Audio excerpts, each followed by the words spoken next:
अरे मन भज रे आत्म राम, अरे मन भज रे आत्म राम। कारज यही करो मन मेरे, यही अवसर यही धाम, यही अवसर यही धाम। अरे मन भज रे आत्म राम।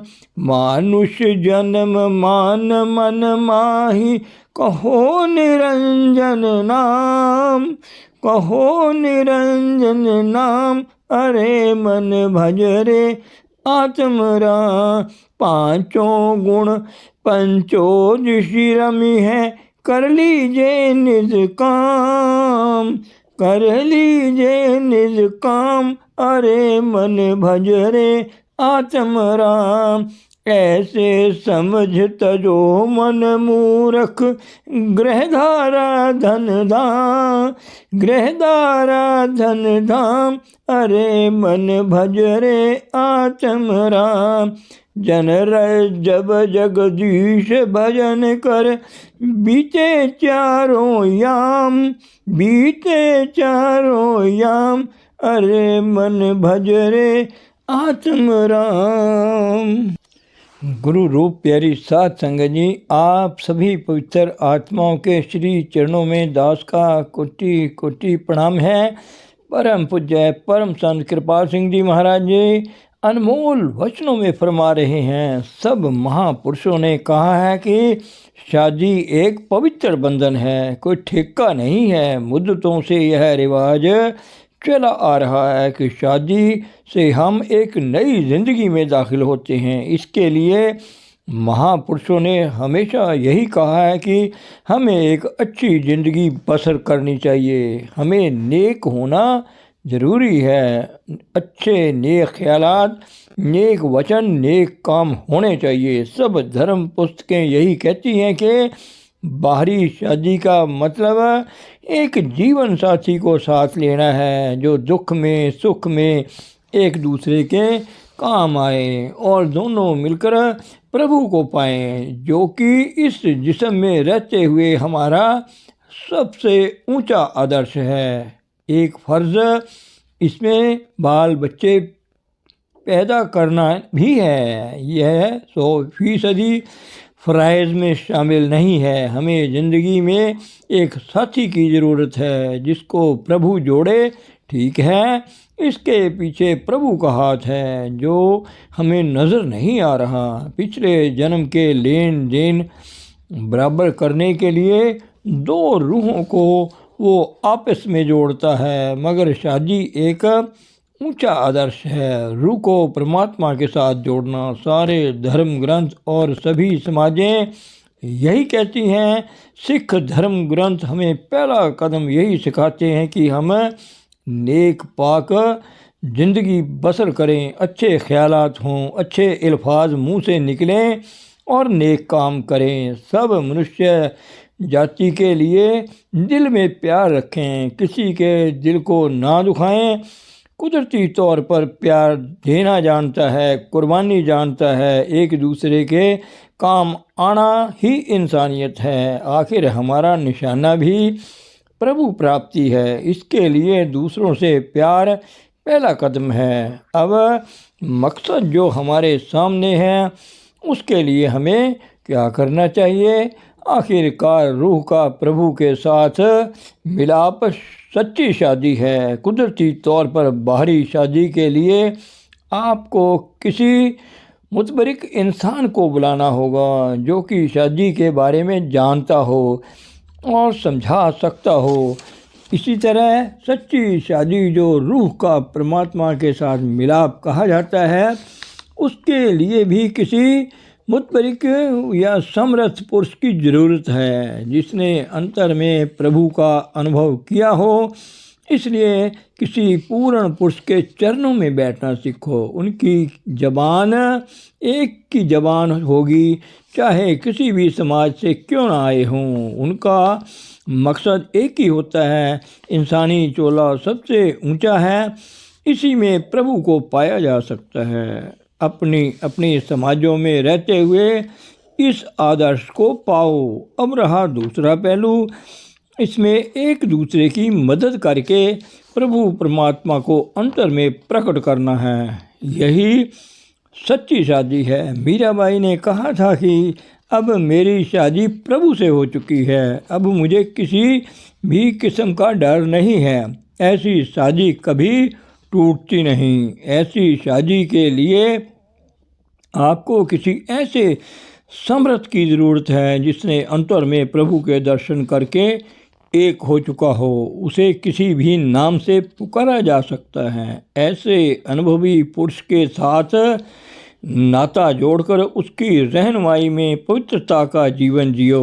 ऐसे समर्थ को पता है कि कौन कौन सी चीज़ें इसमें रुकावट बनती हैं और कौन कौन सी इसमें मददगार हैं, जो बताएंगे कि कैसे रूह जिस्म को छोड़ सकती है, जो कि दुनिया में हंसी पड़ी है। इसे हमेशा की ज़िंदगी कहते हैं। जिसने इस अवस्था को हासिल नहीं किया वह मुर्दा है। गुरु नानक साहब ने भी यही कहा है, सो जीव्या जिस मन वस्या सोए, नानक अवरना जीव्या कोय। सो पहला कदम बाहरी सही नजरी, पवित्रता का जीवन, सच्चाई सबके लिए, दिल में प्यार, सेवा भाव और कुर्बानी होनी चाहिए। ऐसी ज़िंदगी जीने का आनंद उस वक्त आता है जब आप ऐसे किसी अनुभवी पुरुष के चरणों में जाएंगे जिसने प्रभु को पा लिया है और प्रभु से एक हो चुका है और जिसकी आत्मा की शादी परमात्मा से हो चुकी है। ईसाइयों के ग्रंथ में कई महात्माओं का जिक्र आता है कि क्राइस्ट ने मुझे अंगूठी दी है, मतलब है कि मेरी शादी खुदा से हो चुकी है। पहले कदम का मतलब यही है कि तुम्हारी आत्मा का परमात्मा के साथ मंगेवा हो चुका है। दूसरा कदम ये है कि वह तुम्हें क्या देता है, वो तुम्हें अंतर में प्रभु के साथ जोड़ देता है, जिसे शब्द कहते हैं। बाहरी तौर पर इसे शब्द और लाइट करके बयान किया गया है और इसका कॉन्टैक्ट अंतर में देता है। नतीजा यह है कि दिन या दिन अंतर में रहमत मिलती रहेगी, फिर अंतर में दिलचस्पी बढ़ेगी और बाहर कम हो जाएगी। नतीजा यह है कि शब्द धुन हर वक्त जारी रहेगी।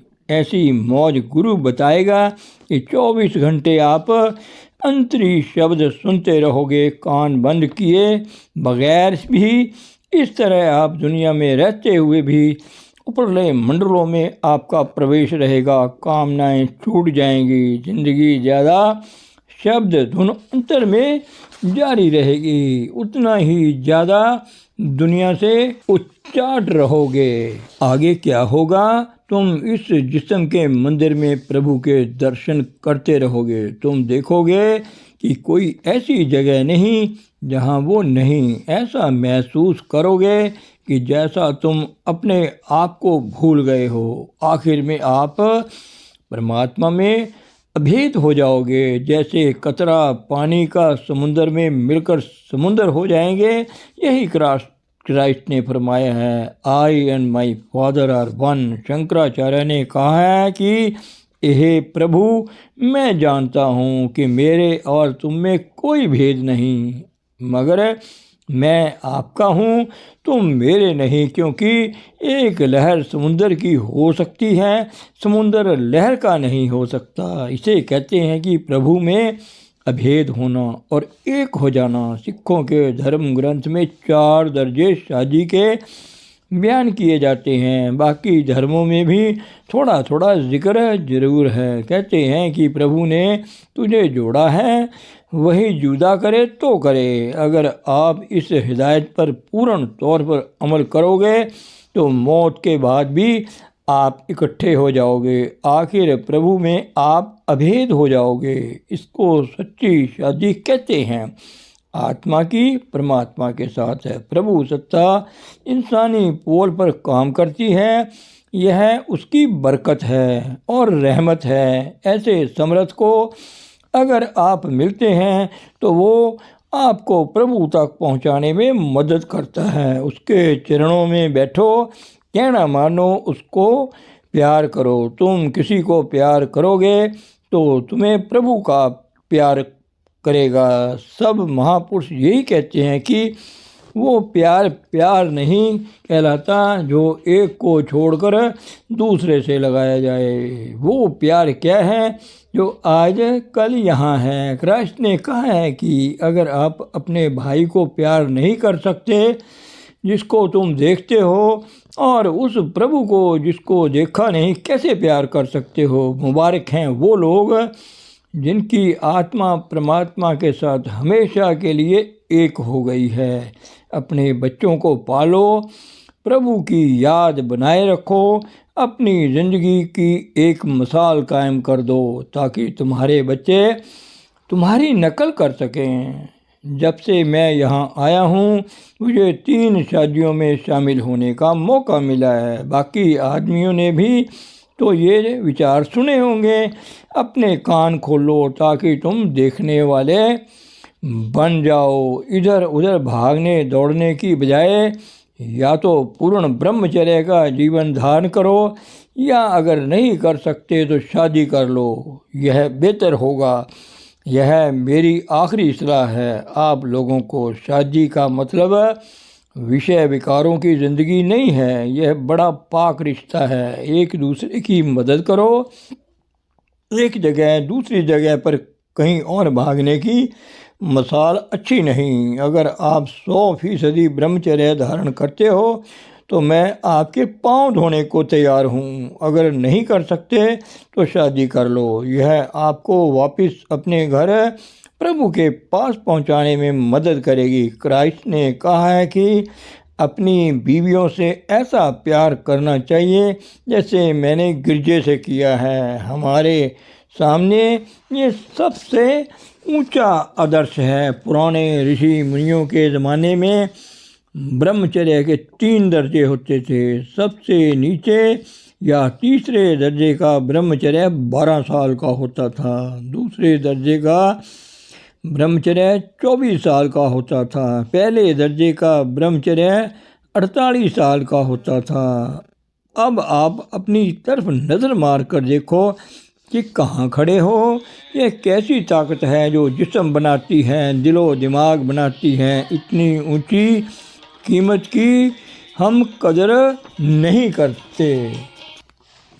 शादी एक पवित्र रिश्ता है। तकरीबन सब महापुरुषों ने शादी करवाई है। उनके 1-2 बच्चे होते थे, बस काफ़ी हैं। जब उन्होंने रूहानियत के काम को संभाला तो गृहस्थ किनारे कर दिया। मुझे अफसोस है कि समाजों में यह चीज़ें बयान नहीं की जाती, इसलिए कि यह घटिया किस्म की बातें हैं। मगर मैं ये समझता हूँ कि ये बातें समझाना बहुत ज़रूरी है ताकि आने वाले बच्चे अपना ठीक तरह जीवन गुजार सकें। भाई जागो, उठो, यही वक्त है। जो यहाँ आए हैं मैं उनसे गुजारिश करता हूँ कि ब्रह्मचर्य धारण करो ताकि तुम ज़िंदगी से ठीक से ज़िंदगी पा सको। ये देखने का मजमून है, देखने का ही नहीं बल्कि बनने का सवाल है। महापुरुष हमें ठीक तालीम देते हैं, हम ध्यान नहीं देते,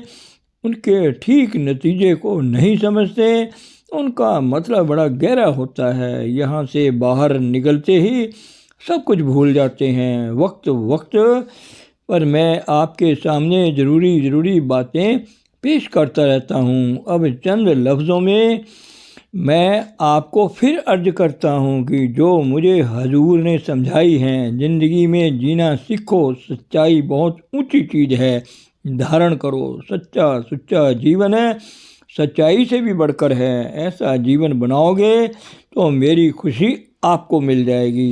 जो आपको देखेंगे वो भी आपकी तारीफ़ करेंगे, वो आपके स्कूल की भी तारीफ़ करेंगे, वो आपके उस्ताद की भी तारीफ़ करेंगे जिनके चरणों में आपने ये तालीम पाई है। अगर इसके मुताबिक जीवन नहीं बनाओगे तो आप स्कूल का नाम बदनाम करोगे और उस्ताद के लिए भी बदनुमा धब्बे का कारण बनोगे जिसके चरणों में आपने ये तालीम पाई है। धन सतगुरु, धन गुरु रूप प्यारी सात संगत जी।